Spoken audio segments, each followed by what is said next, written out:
वंचित बहुजन आघाड़ी ने उठाए चुनाव आयोग के विश्वसनीयता पर बड़े सवाल।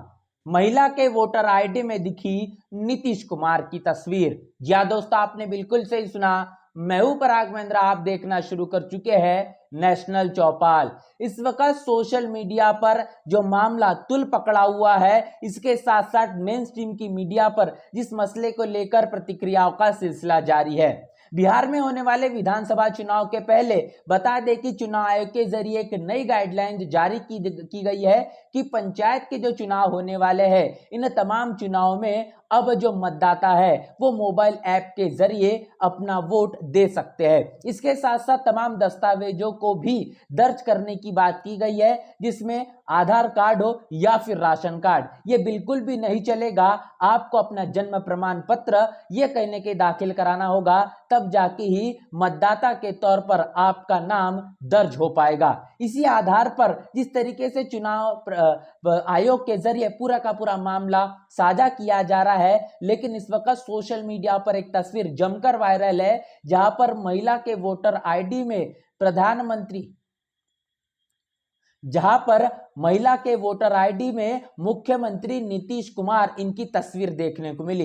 इस पूरे के पूरे मामले को लेकर वंचित बहुजन आघाड़ी के जरिए बड़ा खुलासा किया गया है और उसके साथ साथ चुनाव आयोग पर बड़े सवाल भी खड़े किए हैं। क्या कुछ कहा गया है, एक के बाद एक तमाम चीजें आपके साथ रूबरू करते हैं। तो सबसे पहले वंचित बहुजन आघाड़ी ने कहा है कि महिला के मतदान कार्ड पर नीतीश कुमार का फोटो आया है।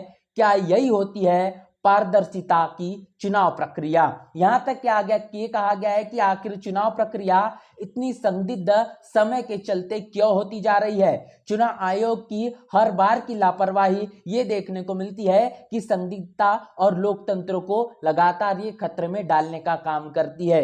महिला की वोटर आईडी है और इस महिला के वोटर आईडी में तस्वीर मुख्यमंत्री नीतीश कुमार की है। आखिर ये संभव कैसे हो जाता है? महिला का नाम अभिलाषा कुमारी है, उसके पति का नाम चंदन कुमार है और इसके साथ साथ जन्म तारीख है 1/1/1995। लेकिन जब बात अगर तस्वीर की देखेंगे तो तस्वीर मुख्यमंत्री नीतीश कुमार की देखने को मिलती है। इस मामले को लेकर वंचित बहुजन आघाड़ी ने आगे कहा है कि मतदान कार्ड पर नीतीश कुमार की ये फोटो है। क्या यही होती है पारदर्शिता की चुनाव प्रक्रिया? आपने देखा कि महाराष्ट्र में जो विधानसभा चुनाव हुआ, महज 6 बजे के बाद 76 लाख वोट जिस तरीके से ईवीएम मशीन में डाले गए, जिसका जो ब्यौरा देने का काम आज भी चुनाव आयोग के जरिए नहीं किया जा रहा और चुनाव आयोग इस मामले को लेकर लगातार नजरअंदाजी वाला रवैया अपनाते हुए दिखाई पड़ रहा है। इसी को लेकर यहां पर इस बात का हवाला लेते हुए वंचित बहुजन आघाड़ी के जरिए कहा गया है कि चुनाव आयोग शाम 5 बजे के बाद हुए मतदान का डेटा नहीं दे रहा है। चुनाव से संबंधित आंकड़े खुद चुनाव आयोग के पास उपलब्धि नहीं है और मतदान और चुनावी परिणामों के वोटों में अंतर पाया लगातार जा रहा है। और यहां तक कि महाराष्ट्र में जो विधानसभा के चुनाव हुए, शाम 5 बजे के बाद अचानक 76 लाख वोट पड़ जाते हैं। आखिर ये कैसे संभव हो सकता है? और अब बिहार में भी एक महिला के मतदान कार्ड में मुख्यमंत्री नीतीश कुमार की फोटो छपी हुई दिखाई दी है। तो ये साफ तौर पर जाहिर करता है कि आखिर चुनाव आयोग जिस मुताबिक काम कर रहा है, ये पूरी तरीके से एक बड़ी लापरवाही है और लोकतंत्र को निस्तनाबूद करने की प्रक्रिया है।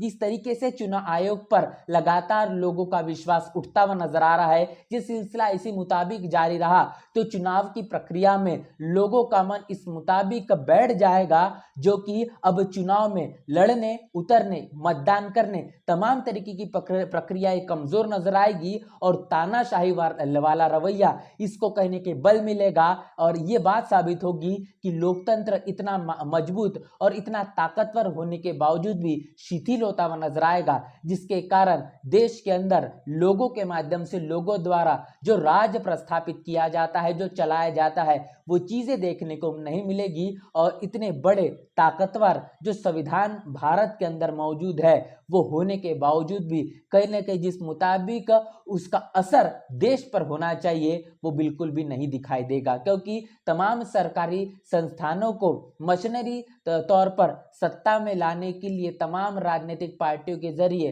प्रभाव में जो नजर बार बार देखा जा रहा है, ये लोकतंत्र के लिए इस वक्त सबसे बड़ी खतरे की घंटी है और इसको रोकने की जिम्मेदारी जनता की है। जब तक जनता के बीच इन तमाम मसलों को लेकर जन जागृति नहीं आएगी तो तमाम जो सरकारी संस्थानें हैं वो धड़ल्ले से मनमाने तौर पर तानाशाही वाले रवैये को ही अपनाकर लगातार अपने अनेकों प्रकार के लिए गए फैसले को थोपने का काम करेंगे, जिस मुताबिक ईवीएम के खिलाफ लगातार देश के अंदर होने वाले आंदोलन को लेकर चुनाव आयोग के माध्यम से किसी भी तरीके से सकारात्मक प्रक्रिया देखने को नहीं मिली।